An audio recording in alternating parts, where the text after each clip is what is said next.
എന്താ കൃഷ്ണപിള്ള വധക്കേസിലെ തെളിവുകളും രേഖപ്പെടുത്തിയ സാക്ഷിമൊഴികളും അടങ്ങിയ ഫയലാണത്. എന്തിനാ ഇത് ഇവിടെ തരുന്നത്? സാർ ആ കേസ് ക്രൈംബ്രാഞ്ചിനെ ഏൽപ്പിച്ചില്ലേ? അവർക്ക് ആവശ്യമുണ്ടാവും തെളിവ് നശിപ്പിക്കാനെങ്കിലും. I have only one request you sir. ഡിക്രൂസിൽ നിന്ന് പിടിച്ചെടുത്ത പണവും ആഭരണങ്ങളും അതിന്റെ ഉടമ ആ പാവം പെണ്ണിന് തിരിച്ചു കൊടുക്കണം. മനുഷ്യത്വത്തിന്റെ പേരിലെങ്കിലും.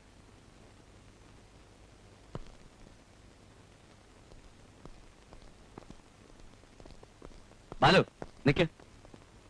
എന്ത് വൃത്തിയാണോ താൻ പറയുന്നത്? കേസ് കഴിയാതെ തൊണ്ടി മുതൽ മടക്കി കൊടുക്കാൻ പറ്റുമോ? എന്ത് കേസ്? കഷ്ടപ്പെട്ട് ഞാൻ പിടിച്ചു കൊടുത്ത ഡിക്രൂസിനെയും ഈ കേസിലെ പ്രധാന സാക്ഷി രാജമ്മയും വെറുതെ വിട്ടില്ലേ? നീ ആ കമ്മീഷണർക്ക് ചൊറിഞ്ഞു കൊടുക്ക്. എന്നെ അതിന് കിട്ടുകയല്ല.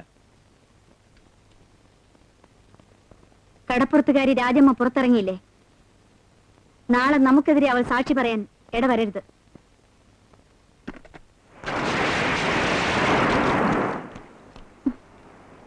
നമുക്ക് വീട്ടിലേക്ക് പോവാം.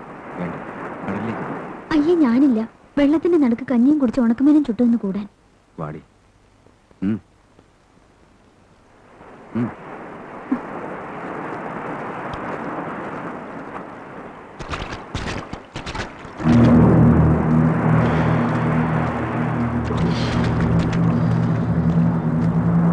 രാജമ്മ എന്നാ சொல்றா?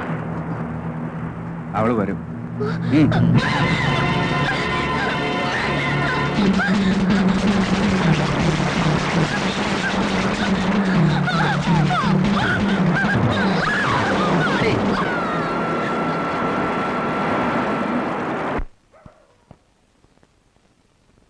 വിവരം തന്നത് ആരാണെന്ന് അന്വേഷിക്കണ്ട. നാളെ നിങ്ങൾക്ക് ഇവിടെ ചരക്കെത്തുന്നുണ്ടെന്നും സഹദേവൻ വഴിയാണ് ഇടപാട് നടക്കുന്നതെന്നും ഞാൻ അറിഞ്ഞു. ഇത്രയും കാലം നിങ്ങളെ വിശ്വസിച്ചതിന്റെ കൂലി. അതിന് എന്നോട് പരാതിപ്പെട്ടിട്ട് കാര്യമില്ല. മിസ്റ്റർ ഷാ നേരിട്ടാണ് സഹദേവനെ ഏൽപ്പിച്ചത്. കഴിഞ്ഞ വർഷം നിങ്ങളുടെ ശ്രദ്ധക്കുറവുകൊണ്ട് എത്ര ലക്ഷം രൂപയുടെ സ്വർണം നഷ്ടപ്പെട്ടു? അതാവും കാരണം. എന്നാലും മാഡം, ഇയാളുടെ വിഷമം എനിക്ക് മനസ്സിലാവും. അടുത്ത തവണ മിസ്റ്റർ ഷായോട് ഞാൻ പറയാം. അങ്ങനെ സമാധാനിക്കാം. വേറൊന്നും ചെയ്യാനൊക്കില്ലല്ലോ. എന്താ ഇയാൾ? ഓ, ഒരു പരാതി. പോട്ടെന്നേ, നാളത്തെ കാര്യങ്ങൾ എങ്ങനെയാണ്? പുലർച്ചയ്ക്ക് ലോഞ്ച് പുറംകടലിലെത്തും. അവിടുന്ന് കരയിലേക്ക് കടത്താൻ വലക്കാരെ ഏർപ്പെടുത്തിയിരിക്കുന്നത് നാടൻ വള്ളത്തിൽ. സൂക്ഷിച്ചു വേണം. ഒരിക്കൽ പിഴച്ചാൽ പിന്നീട് അവസരം കിട്ടിയെന്ന് വരില്ല. ഹുസൈൻ സാഹിബിന് അതാണ് പറ്റിയത്. മേലിൽ ഒരു ഡീലിങ്സും അയാളെ ഏൽപ്പിക്കില്ല.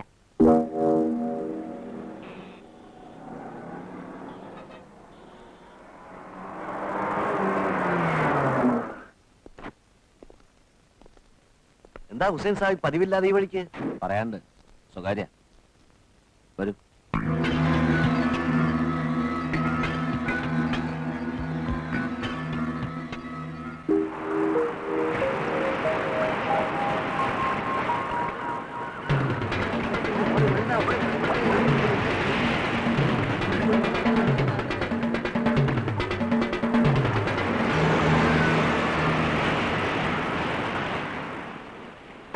സാറിനെ അയാൾ പറഞ്ഞു പറ്റിച്ചതാണ്. നമ്മൾ വെറുതെ വേഷം കെട്ടി കാത്തു കിടന്നുകൊണ്ട് ഒരു കാര്യമില്ല. ഇവിടെ പൊന്നും വെള്ളിയൊന്നും ആരും ഇറക്കൂല. എന്താ അവിടെ? അവിടെ ഏതോ ഒരു പെണ്ണ് ചത്ത് കിടപ്പുണ്ടോ?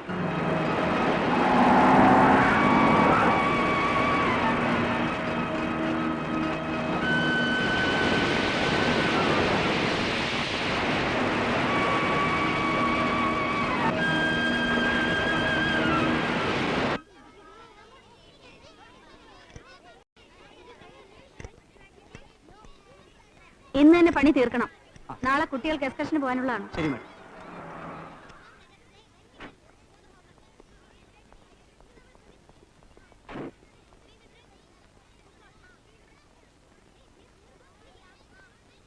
എന്തായി? കടപ്പുറത്ത് നാട്ടുകാരും പോലീസുകാരും ആ ഡിക്രൂസിന്റെ പെണ്ണ് രാജമ്മയുടെ ശവം അടിഞ്ഞിട്ടുണ്ട്. ആ പെണ്ണിനെ അവൻ കൊന്നതാണെന്നാ എനിക്ക് തോന്നുന്നത്. അതിരിക്കട്ടെ, നമ്മുടെ കാര്യം പറ. ഇനിയിപ്പോ ആളൊഴിഞ്ഞ തോണി അടുപ്പിക്കാൻ ഒക്കൂ. വേണ്ട, ലോഞ്ച് കൊയിലാണ്ടിക്കോ തലശ്ശേരിക്കോ പോട്ടെ, അവിടെ ഇറക്കിയാ മതി. അല്ല മാഡം, ഇവിടെ എല്ലാ ഏർപ്പാടും പറഞ്ഞതനുസരിക്കുക. നിങ്ങളൊന്നും പറയണ്ട. ശിപായി മുതൽ കസ്റ്റംസ് കളക്ടർ വരെ കോമാളി വേഷം കെട്ടി ചേർത്തിട്ട്. അതിന് കാരണം മനസ്സിലായില്ലേ? കടപ്പുറത്ത് പോലീസുകാരെ കണ്ടപ്പോ ബോട്ടുകാർ വിട്ടുപോയതാവും. എന്നാലും മടങ്ങി വരാതിരിക്കില്ല. ഞാനിപ്പറയുന്നത് അതിലും വലിയൊരു കാര്യമാണ്. ഇവിടെ കൊണ്ടുവന്ന സ്വർണത്തിന് പകരം അവർക്ക് തിരിച്ചയക്കാനുള്ളത് ഡ്രഗ്സ് ആണ്, മയക്കുമരുന്ന്. അവർക്കത് ഗോവയിൽ നിന്നും കയറ്റാനാണ് പ്ലാൻ. ഗോവ എനിക്ക് കേൾക്കണ്ട. സത്യമാണ് സാർ ഞാൻ പറയുന്നത്. ഞാൻ വിശ്വസിക്കില്ല. ഞങ്ങളുടെ ശ്രദ്ധ മറ്റൊരിടത്തേക്ക് തിരിച്ച് നിങ്ങൾ വേറെ കാര്യം സാധിക്കും. അതല്ലേ പ്ലാൻ? നടക്കില്ല. മിസ്റ്റർ നമ്പ്യാർ, ഞാൻ പറയുന്നോന്ന് കേൾക്കണ്ട. മേലിൽ ഇത്തരം കെട്ടുകഥകളുമായി എന്റെ മുമ്പിലേക്ക് വരരുത്. പോണം മിസ്റ്റർ.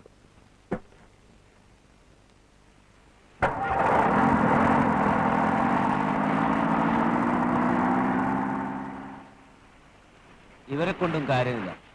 നാളെ ആ പൊടി അവരിവിടുന്ന് കടത്തിയ ഞാൻ തോൽക്കും. അത് സമ്മതിക്കരുത്. നേരിട്ട് എതിർത്താലും കുഴപ്പമില്ല മുരളി. ഒറ്റ വഴിയുള്ളൂ. ഇൻസ്പെക്ടർ ബലറാം, ഇന്നും മാഡത്തിനും സഹദേവനും വഴങ്ങാതെ നിൽക്കുന്ന ഒരേ ഒരു പോലീസ് ഉദ്യോഗസ്ഥൻ. നീ അയാളെ പോയി കാണണം. ഞാനോ? എന്നെ കാണുമ്പോഴേ ആ കരടിക്ക് കലി കയറും. പേടിക്കണ്ടോ? കരടിയാണെങ്കിലും ഓൻ നെറിയുള്ളവനാ. ഈ ബലറാമിനെ കണ്ട് കാര്യം പറയും.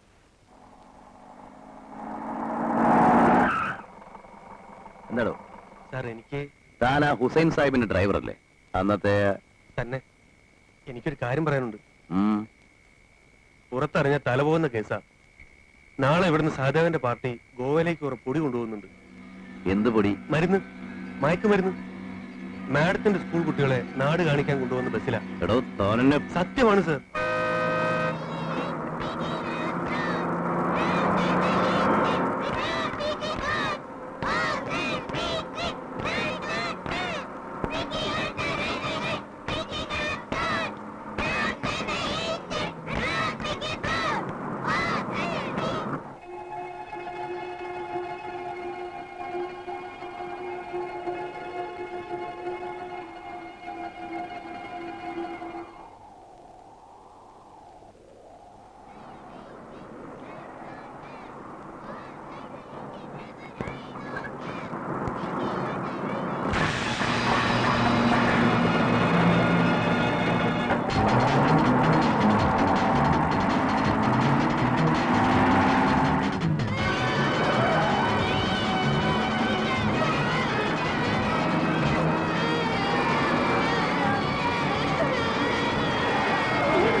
കുട്ടികളെ മുഴുവൻ കൊല്ലേണ്ടി വരും.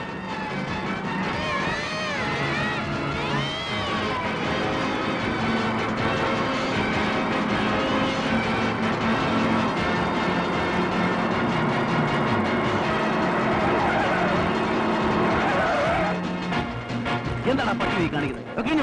ഞാൻ തരില്ല. എന്റെ 2 മക്കളും അതിനകത്തുണ്ട് സർ. സർ പ്ലീസ് സർ, ഞാൻ പറയുന്ന ഒന്ന് കേൾക്കണം സർ. Please sir. സർ, എന്റെ കുട്ടികൾ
മണി.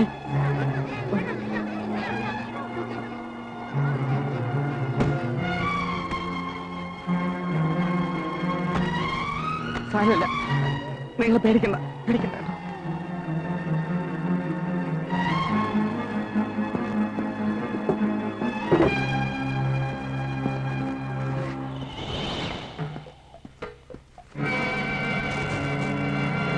ഇതാരാടാ? സഹദേവൻ മുതലാളിയുടെ. സത്യം പറഞ്ഞാൽ നിന്നെ ശിക്ഷിക്കില്ല. മാപ്പ് സാക്ഷിയാക്കാം. ഇതിന്റെ ബാക്കി എവിടെ ഉണ്ട്? മുതലാളിയുടെ വീട്ടിൽ.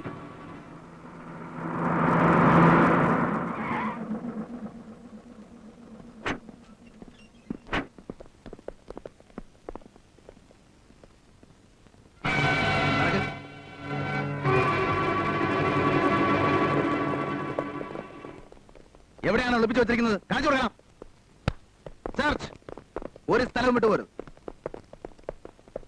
വീട് കയ്യേറി കൊള്ള ചെയ്യാനാ ഭാവമെങ്കിൽ കൊള്ളല്ല. താൻ ഗോവയിലേക്ക് അയച്ച എന്റെ ബാക്കി വല്ലതുകൊണ്ടൊന്ന് പരിശോധിക്കാൻ. നടക്കോ?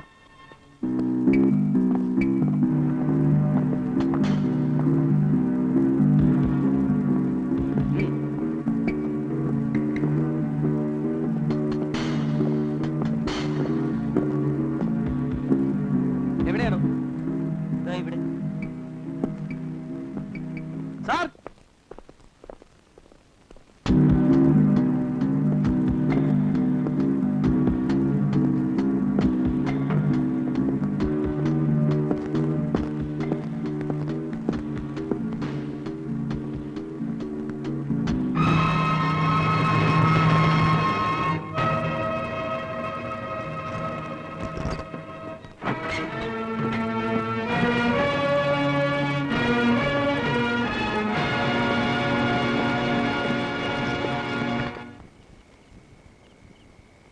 ഇൻസ്പെക്ടർ ബൽറാമാണ് പിടിച്ചത്. നിങ്ങൾ അവന്റെ സീനിയർ ഓഫീസർ അല്ലേ? അവൻ വഴങ്ങില്ല മാഡം. പണം കൊണ്ടവനെ വശീകരിക്കാൻ ഒക്കൂല. മണി പവറും മസിൽ പവറും തോറ്റെടുത്ത് മാഡം വിജയിച്ചിട്ടുണ്ട്. ഞാനൊന്ന് നോക്കട്ടെ.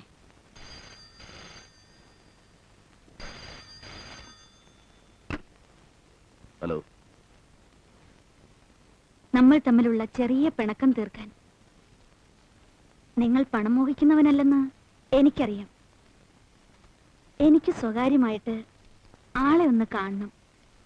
ഒരു മോഹം. ഇഷ്ടപ്പെട്ടല്ലേ വിളിക്കുന്നത്? ഇവിടെ എന്താ കുഴപ്പം? എന്നെ കാണാൻ മോഹം ഉണ്ടെങ്കിൽ ഇങ്ങോട്ട് വരണം. അവിടേക്ക് ആരെങ്കിലും അറിഞ്ഞാൽ എനിക്ക് ചീത്തപ്പേരാവില്ലേ? ആരും അറിയില്ല. കോട്ടേഴ്സിൽ ഞാൻ തനിച്ചേ ഉള്ളൂ. Okay, see you. ഓക്കെ, ഞാൻ കാത്തിരിക്കാം.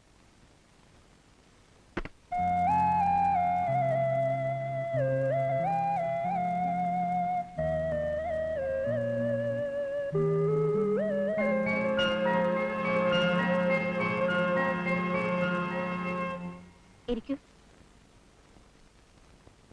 നിങ്ങളുടെ മകൾ ഇവിടെ പഠിക്കുന്നുണ്ടല്ലോ, അമൃത. യെസ്. എന്താ? പറയുമ്പോ വിഷമം തോന്നരുത്. നിങ്ങൾ മകളുടെ ടി.സി വാങ്ങിക്കണം. എന്തിന്? മിസ്റ്റർ, പണത്തിന് വേണ്ടിയല്ല ഞാൻ ഈ സ്ഥാപനം നടത്തുന്നത്. ഈ ഇൻസ്റ്റിറ്റ്യൂഷൻ ഒരു സ്റ്റാറ്റസ് ഉണ്ട്. ഒരു കുട്ടിക്കാരൻ അത് നശിക്കാൻ ഞാൻ അനുവദിക്കില്ല. വളച്ചുകെട്ടാതെ കാര്യം പറയണം. എന്റെ മകൾ എന്ത് നശിപ്പിച്ചെന്നാണ് പറയണം. പറയാം, നിർബന്ധമാണെങ്കിൽ. നിങ്ങളുടെ ഭാര്യയുടെ പേര് സീത എന്നല്ലേ? ഒരു പഴയ കോവിലകത്തെ തമ്പുരാട്ടി. അതെ. അവർ വ്യഭിചാര കുറ്റത്തിന് പലതവണ ലോക്കപ്പിലും റിമാൻഡിലും കിടന്നിട്ടുണ്ടല്ലോ. മാഡം, അത്തരം ഒരു സ്ത്രീയുടെ മകളോടൊപ്പം കുട്ടികളെ ഇരുത്തി പഠിപ്പിക്കാൻ പേരൻസിന് ഇഷ്ടമല്ല. പ്ലീസ്, നിങ്ങൾ ആ ടി.സി വാങ്ങിച്ചു പോകൂ. It is A request. ഇല്ല. അമ്മ പിഴച്ചവളാണെങ്കിൽ തന്നെ എന്റെ മകളെന്ന് തെറ്റിയതു. ഒന്നും അറിയാത്ത കൊച്ചു കുഞ്ഞല്ലേ, സൗകര്യമില്ല. മിസ്റ്റർ ബൽറാം, എന്റെ മകൾ ഇവിടെ തന്നെ പഠിക്കും. ടി.സി വാങ്ങിക്കുന്ന പ്രശ്നമേ ഇല്ല. എങ്കിൽ ഞങ്ങൾക്ക് വേറെ വഴി ആലോചിക്കേണ്ടി വരും. എന്ത് വഴി? തന്തയോ തള്ളയോ ചെയ്ത കുറ്റത്തിന് അവരുടെ കുഞ്ഞിനെ നിങ്ങൾക്ക് ഒരു പുല്ലും ചെയ്യാവുക്കില്ല. ആവശ്യമില്ലാതെ എന്റെ മകളുടെ പേര് നടപടിയെടുത്താൽ നിങ്ങളെ ഞാൻ കോടതി കയറ്റും. കോടതി നിയമമൊക്കെ ഞങ്ങൾക്കും അറിയാം മിസ്റ്റർ. എനിക്ക് കാണാം. ഞാൻ പറയുന്നത് കേൾക്കൂ. നമുക്ക് മോളെ മറ്റെവിടെയെങ്കിലും ചേർക്കാം. ആവശ്യമില്ലാതെ എന്തിനാ ഈ വഴക്ക്? സീതേ, മതി. ഇനി അത് ആവർത്തിക്കണ്ട. നിങ്ങളുടെ ഈ വാശിക്കിടയിൽ ദുരിതം അനുഭവിക്കുന്നത് എന്റെ മോളാ. ക്ലാസ്സിൽ അവളെ മാറ്റി നിർത്തുന്നു. മറ്റു കുട്ടികളെ അവളോടൊപ്പം കളിക്കാനോ മിണ്ടാനോ പോലും ടീച്ചർമാർ സമ്മതിക്കുന്നില്ല. ഇതൊക്കെ മോള് വന്ന് കരഞ്ഞു പറയുന്നത് എന്നോടാ. ബുദ്ധി ഉറയ്ക്കാത്തൊരു കുഞ്ഞിനോട് ഇങ്ങനെ പകവയ്ക്കുന്ന ആളുകളുടെ ഇടയിലേക്ക് എന്തിനാ മോളെ അയക്കുന്നത്? അയക്കണം. ആ മാഡം നിന്നെ പറ്റി എന്റെ മുഖത്ത് നോക്കി പറയുന്ന മുഴുവൻ കേട്ട് സഹിച്ചവനാ ഞാൻ. ഉള്ളതല്ലേ പറഞ്ഞുള്ളൂ. ഞാൻ മോശപ്പെട്ട് ജീവിച്ചവളാണ്. വേശ്യാന്ന് വിളിച്ചാൽ പോലും തെറ്റില്ലല്ലോ. എന്തിനാ നീ തന്നെ എപ്പോഴും ഇതിങ്ങനെ വിളിച്ചു പോകുന്നത്?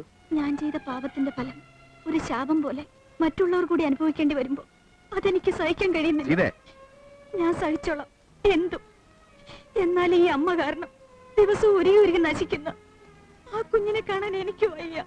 നിർത്തുന്നുണ്ടോ നിന്റെ കരച്ചിലും പിഴിച്ചിലും? എന്താ നിനക്കിപ്പോ വേണ്ടത്? കുഞ്ഞിനെ അവിടെ നിന്ന് മാറ്റണം അല്ലേ? കൊണ്ടുപോയി ചേർത്തോ. ഏത് നരകത്തിലായാലും വിരോധമില്ല. തീർന്നില്ലേ?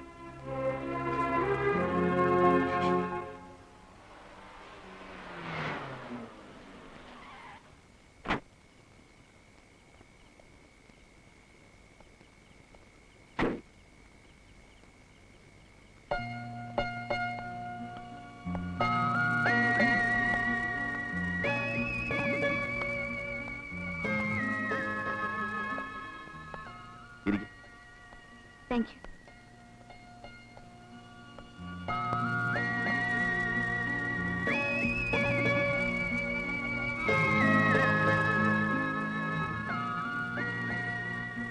മാഡം കുടിക്കില്ലേ?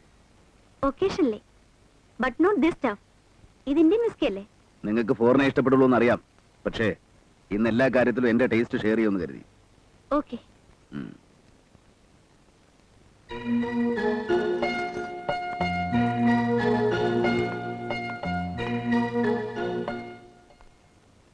നിങ്ങളുടെ ഒരു സഹായം എനിക്ക് വേണം.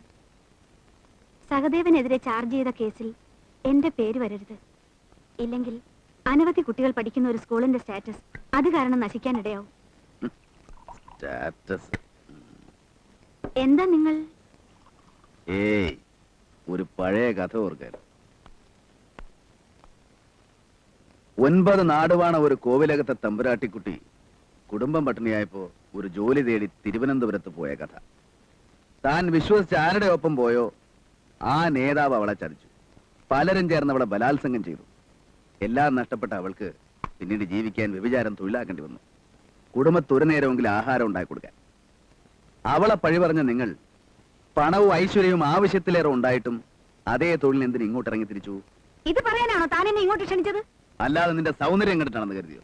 എടോ, തനിക്കെന്നെ ശരിക്കും അറിയില്ല. ഇടുക്കിക്കാരി ജാനു 17-ാം വയസ്സിൽ ബോംബെക്ക് പോയി മാമോത്സമുക്കി മേരിയായത്, അവിടെ ശരീരം വിറ്റ് കഴിഞ്ഞത്, അവിടെ നിന്ന് അബ്ദുറഹിമാൻ എന്ന കള്ളക്കടത്തുകാരനോട് ഗൾഫിലേക്ക്. ഇതിന് പകരം ഞാൻ നിന്നോട് ഒരു പുല്ലും ചെയ്യാൻ നോക്കില്ല. ഈ കേസിൽ സഹദേവനോടൊപ്പം നിന്റെ മുഖം മൂടി ഞാൻ വലിച്ചു കയറും. നമുക്ക് കാണാം. കാണാം.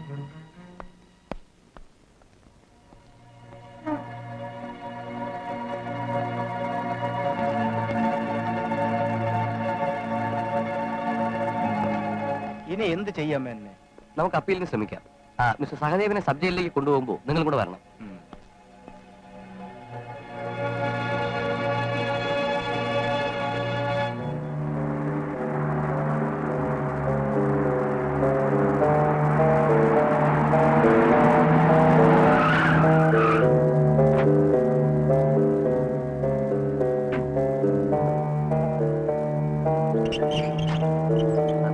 ഇവിടെ കാറിലിരിപ്പുണ്ട്.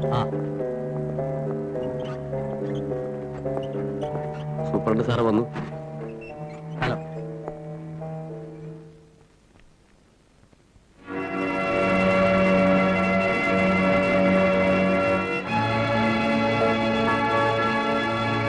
റെക്കോർഡ് പ്രകാരം ഹാർട്ട് പേഷ്യന്റായ എന്നെ ഡോക്ടർ ഹോസ്പിറ്റലിൽ അഡ്മിറ്റ് ചെയ്തിരിക്കുന്നു. പക്ഷെ എന്റെ കിടപ്പ് ഉറക്കമൊക്കെ അങ്ങ് ഹോട്ടലിലായിരിക്കും. എനിക്ക് വിരോധമൊന്നുമില്ല സാർ. സഹദേവൻ ആസ്പത്രി ഇല്ല, ഹോട്ടലിലാണ്. ഏത് ഹോട്ടൽ?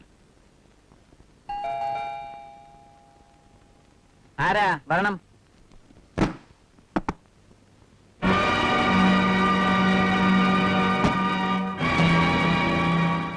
ഇയാളെന്തിനാ വന്നത്? സഹദേവൻ രോഗിയല്ലേ, നന്നായൊന്ന് പരിശോധിച്ച് കളയാമെന്ന് കരുതി.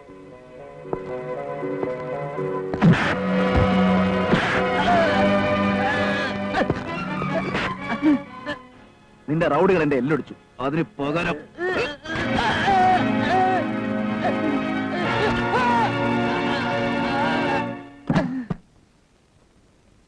എന്താ ഇയാൾക്ക് പറ്റിയത്? അതെന്റെ ചെറിയൊരു കൈക്രിയ. താനിത് ഓപ്പറേറ്റ് ചെയ്ത് നേരെയാക്കണം. ഇയാളുടെ കയ്യിലും കാലിലും വാരിയിലും പൊട്ടിപ്പോയ എല്ലുകൾ. ഇൻസ്പെക്ടർ, ഒച്ച വെക്കരുത്. രോഗിയില്ലാത്ത ഇയാളെ അഡ്മിറ്റ് ചെയ്ത് രേഖയുണ്ടാക്കിയ തനിക്കും ഇതൊരു വാണിംഗാണ്. ആവർത്തിച്ചാൽ ഇതുപോലെ ഡോക്ടറും രോഗിയാവും. സൂക്ഷിച്ചോ. Bloody fool. നിന്റെ ഭ്രാന്ത് ഇന്നത്തോടെ ഞാൻ നിർത്തും. മനുഷ്യനെ പീഡിപ്പിച്ച് കൊല്ലാക്കൊല ചെയ്ത് രസിക്കുന്ന നിന്റെ ജന്മവാസന ഇതോടെ അവസാനിപ്പിക്കും. സാർ എന്തായി പറയുന്നത്? താനല്ലോ ഇന്നലെ ആ സഹദേവനെ തല്ലി കാലൊടിച്ച് ആശുപത്രിയിൽ എത്തിച്ചത്. അതാണോ കാര്യം? വെറും ഒരു പെറ്റി കേസിന് ഇത്രയും ബഹളം വെക്കേണ്ട കാര്യമുണ്ട്? No, it is not a petty case. വധശ്രമത്തിനാണ് തന്റെ പേരിൽ കംപ്ലൈന്റ്. തനിക്ക് എന്ത് സമാധാനം പറയാനുണ്ട്? കോടതി തടവ് ശിക്ഷ വിധിച്ച സഹദേവനെ ജയിലിന്റെ പടി പോലും കാണിക്കാതെ അധികൃതർ ആശുപത്രിയിൽ എത്തിച്ചു. ഒരു രോഗമില്ലാത്ത അവനെ ആശുപത്രിക്കാർ ഹോട്ടലിലേക്ക് വിട്ടു. ഇത് ചോദിക്കാൻ ഈ നാട്ടിൽ ആണുങ്ങൾ ഉണ്ടാവുമെന്ന് കരുതി നല്ല തന്തയ്ക്ക് പറഞ്ഞ ഒരുത്തനെങ്കിലും ആരെയും കാണാത്തോണ്ട് ഒടുവിൽ എനിക്ക് തന്നെ അത് ചെയ്യേണ്ടി വന്നു. ശരിയാണ്, സഹദേവനെ കാലൊടിച്ച് ആശുപത്രിയിൽ എത്തിച്ചത് ഞാനാണ്, അല്ലാതെ അത് അയാളെ വധിക്കാനൊന്നുമല്ല. എന്തായാലും എനിക്ക് ആക്ഷൻ എടുക്കേണ്ടി വരും. ഇവിടെ വെച്ച് തന്നെ അറസ്റ്റ് ചെയ്ത് റിമാൻഡ് അയക്കേണ്ടി വരും. വരട്ടെ സാർ. ഇതിലും വലിയ കുറ്റത്തിന് നടപടിയെടുക്കാൻ, കൃഷ്ണപിള്ള വധക്കേസിലെ കൊലയാളികളെ ശിക്ഷിക്കാൻ വേണ്ടുന്ന തെളിവുകൾ സാർ ആവശ്യപ്പെട്ട സോളിഡ് എവിഡൻസും സിമന്റഡ് പ്രൂഫും ഞാൻ ഈ മേശപ്പുറത്ത് വെച്ചിട്ടും താൻ ഒന്നും വെച്ചില്ലടോ. അതിലും വലിയ എവിഡൻസ്, ഞെട്ടിക്കുന്ന രഹസ്യങ്ങൾ എന്റെ കയ്യിലുണ്ട്. ഉണ്ടാകുമല്ലോ. സ്റ്റേറ്റിനകത്തും പുറത്തുമുള്ള സീക്രട്ട് ഇൻവെസ്റ്റിഗേഷൻ ഏജൻസികളിൽ നിന്നും ഈ കസേരയിലിരിക്കുന്ന താങ്കൾക്ക് കിട്ടും. പോലീസ് കമ്മീഷണർ നിലയ്ക്ക് ഞാൻ വെറും സർക്കിൾ 0 ഇൻസ്പെക്ടർ ആണല്ലോ. എന്നിട്ടും സാർ എന്തുകൊണ്ട് അവർക്കെതിരെ ആക്ഷൻ എടുക്കുന്നില്ല? ആർക്കെതിരായിട്ട് നടപടി എടുക്കണമെന്ന് തനിക്കറിയാമോ? കിട്ടിയ രഹസ്യങ്ങൾ പൂഴ്ത്തിവെച്ച് അതിന്റെ പുറത്ത് അടയിരിക്കുന്ന താങ്കൾ പുറത്തു പറയാതെ വെളിപ്പെടുത്താതെ ബാക്കിയുള്ളവർക്ക് എങ്ങനെ മനസ്സിലാക്കാൻ സാധിക്കും? വെളിപ്പെടുത്തിയാൽ അതിന്റെ ഭവിഷ്യത്ത് എന്താണെന്ന് ബാലുവിന് അറിയില്ല. ഇതൊക്കെ വെറും എക്സ്ക്യൂസ് മാത്രമായിട്ടേ ഞാൻ കണക്കാക്കൂ. അല്ലെങ്കിൽ കള്ളക്കടത്തുകാർക്ക് കൂട്ടുന്ന സ്വന്തം സ്നേഹിതനെ പോലും കൊലപ്പെടുത്തി പണത്തിനും പദവിക്കും വേണ്ടി എങ്കിൽ പറയണം സാർ, നിങ്ങൾ അതിന് മറച്ചു വെക്കണം.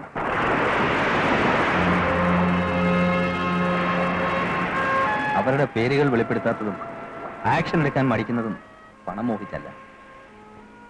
അതിലും എത്രയോ വലുത് എനിക്ക് എന്റെ കുടുംബമാണ്. ഭാര്യ, വിവാഹപ്രായമെത്തിയ 2 പെൺമക്കൾ, കാൽ സ്വാധീനമില്ലാത്ത മകൻ. അവരുടെ രക്ഷയോർത്ത് എന്റെ മകൻ ജിത്തുവിന്റെ കാൽ സ്വാധീനം നഷ്ടപ്പെട്ടത് ഒരു ആക്സിഡന്റിലാണെന്നല്ലേ പറഞ്ഞിരുന്നത്? ബാലുവിനറിയാമോ എന്തായിരുന്നു ആക്സിഡന്റ് എന്ന്?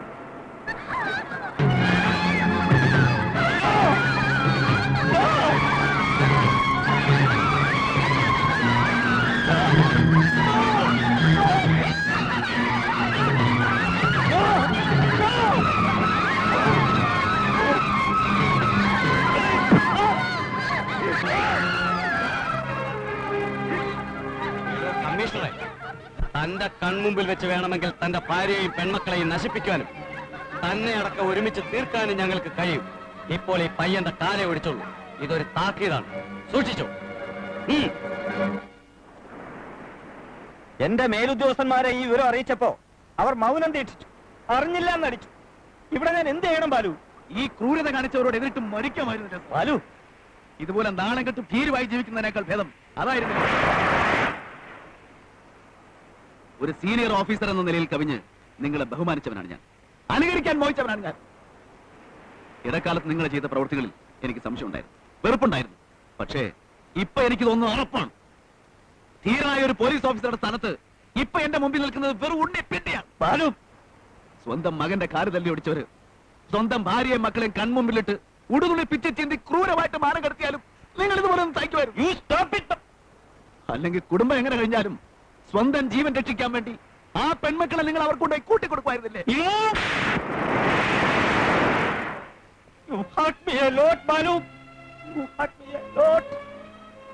അതിലും കഷ്ടമാണ്. സ്വന്തം മകൻ ആയുഷ്കാലം മുഴുവൻ ഒറ്റക്കാലിലിടാൻ നിങ്ങൾ അത് സഹിച്ച് ജീവിച്ചു.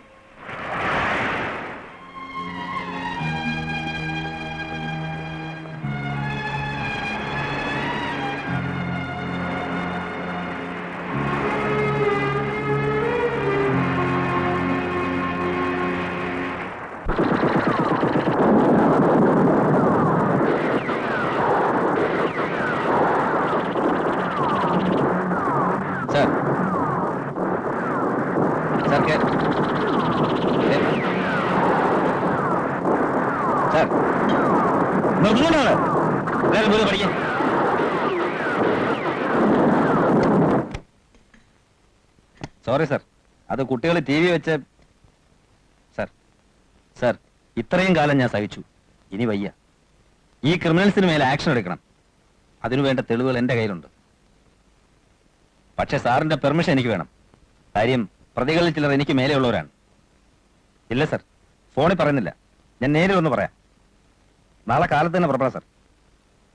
ശരി സർ, മുഴുവൻ രേഖകളും കൊണ്ടുവരാം.